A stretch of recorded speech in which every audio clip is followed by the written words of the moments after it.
Another feature of the tipping point of the book is that it's very qualitative rather than quantitative. Yeah.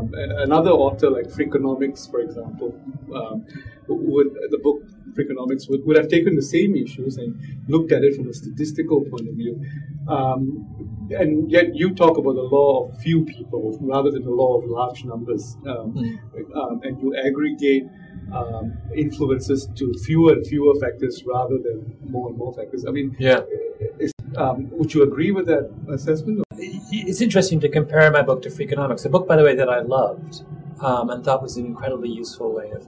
And I love, I am the son of a mathematician, so I have. You already have that element in there somewhere. Well, no, I have extraordinary respect for the quantitative approach. But what I want to do, what I'm trying to do with these books is not to provide the whole answer, but to balance the way that we think about things. So it struck me that there was a need to balance a lot of the kind of incredibly useful, but nonetheless limited kind of analysis you can do quantitatively with more qualitative stuff. So if you look at the world of, in a typical university, we have economists and sociologists who tend to be very, very quantitative, and we have anthropologists and psychologists who tend to be very qualitative. And if you put all of their findings together, I think you get a very rich appreciation of human behavior. But you can't get that. Sometimes my objection sometimes to economists is that they pretend that psychology doesn't exist or sociology doesn't exist, and I think that's. But a string of Nobel Prize winners today. Recently, yes, there has been this, and it is a wonderful fact that very recently the economics world has woken up to the recognition of these behavioral economists. You tend to take a problem or a phenomenon at its macro level, and then you sort of drill it down and bring it down to the individual and how the character of an individual, the personality of an individual holds, everything else together. And you sort of, filter it down that way. Applying what you have written in the tipping point to how organizations behave and how organizations operate, are you a believer in the large organization? Mm-hmm. Or do you think that organizations are more sensible if they were smaller, where the role of the individual is clearer and the influence of the individual is clearer? I'm very much a believer in small organizations. So I have a chapter in the tipping point on the rule of 150, this notion that when human organizations are below the level of 150 people, they can operate very effectively through informal social structures. And when they come larger than that, we can no longer hold the group in our heads. And so that requires a whole new level of institutional mechanism and bureaucracy.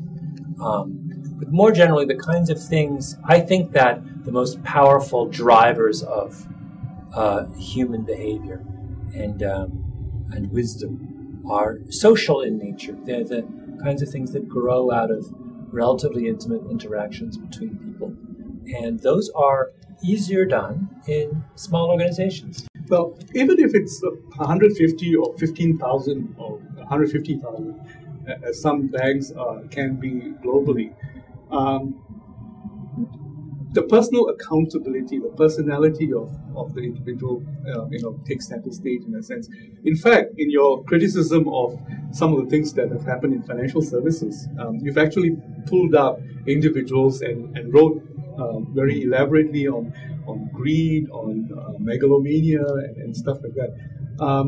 Do you put a lot of premium on individual character, or is there a mechanism by which people can influence each other and sort of ameliorate the, and create accountability? Well, the theme that runs through all of my books, you're right, I am very interested in the individual. To the point of being critical. I mean, to the point of, taking them to task almost, the way you write. I do, but the thing that interests me in all my books is the extent to which an individual is the product of his or her environment.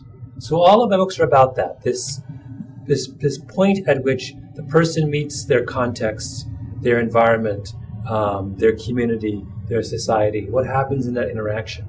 And I'm very much of the belief, and this is an argument made most powerfully in my most recent book, that that how we turn out is much more a function of the quality of the influences that we receive from the outside than whatever we bring into the world from the inside.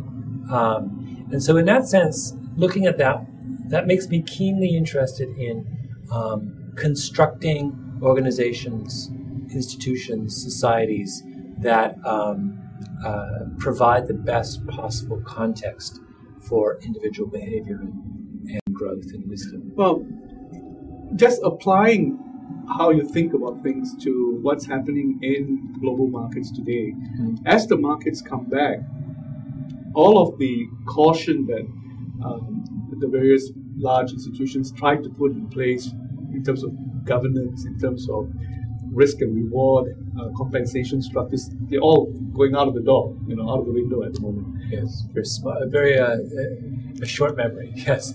Right? Now, how do you think accountability can continue to be a part of a community like financial services? Or what you think needs to be done to sort of pin down that accountability on an ongoing basis? I mean, that's the $1 million question. You could make a lot of money, yes, if you had an answer. If you had an answer to that. I mean, what strikes me about looking back now with the benefit of some degree of hindsight, what strikes me as fascinating about the financial crisis is that at the moment it happened, we thought it was systemic. But more and more it looks like it wasn't systemic, that there was a clear divide between those who acted wisely and those who acted unwisely. Goldman Sachs, Deutsche Bank, we can list Credit Suisse. We can list a number of institutions that actually navigated that whole thing really well. And there's a whole another set who did not just a bad job, but a truly appalling job. AIG, Citigroup, et cetera, et cetera.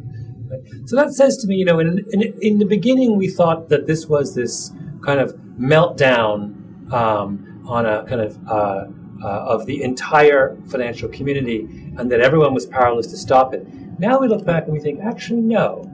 There were some institutions that had culture in place and people with enough wisdom and enough kind of institutional checks and mechanisms to adapt to the changing circumstances and do what good organizations are supposed to do, which is to thrive and learn and live another day.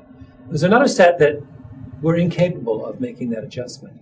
What worries me about what we've done in the aftermath of this is that we have not given those who failed any kind of clear mechanism for learning to do better next time. It's unclear to me what Citibank has learned from this debacle.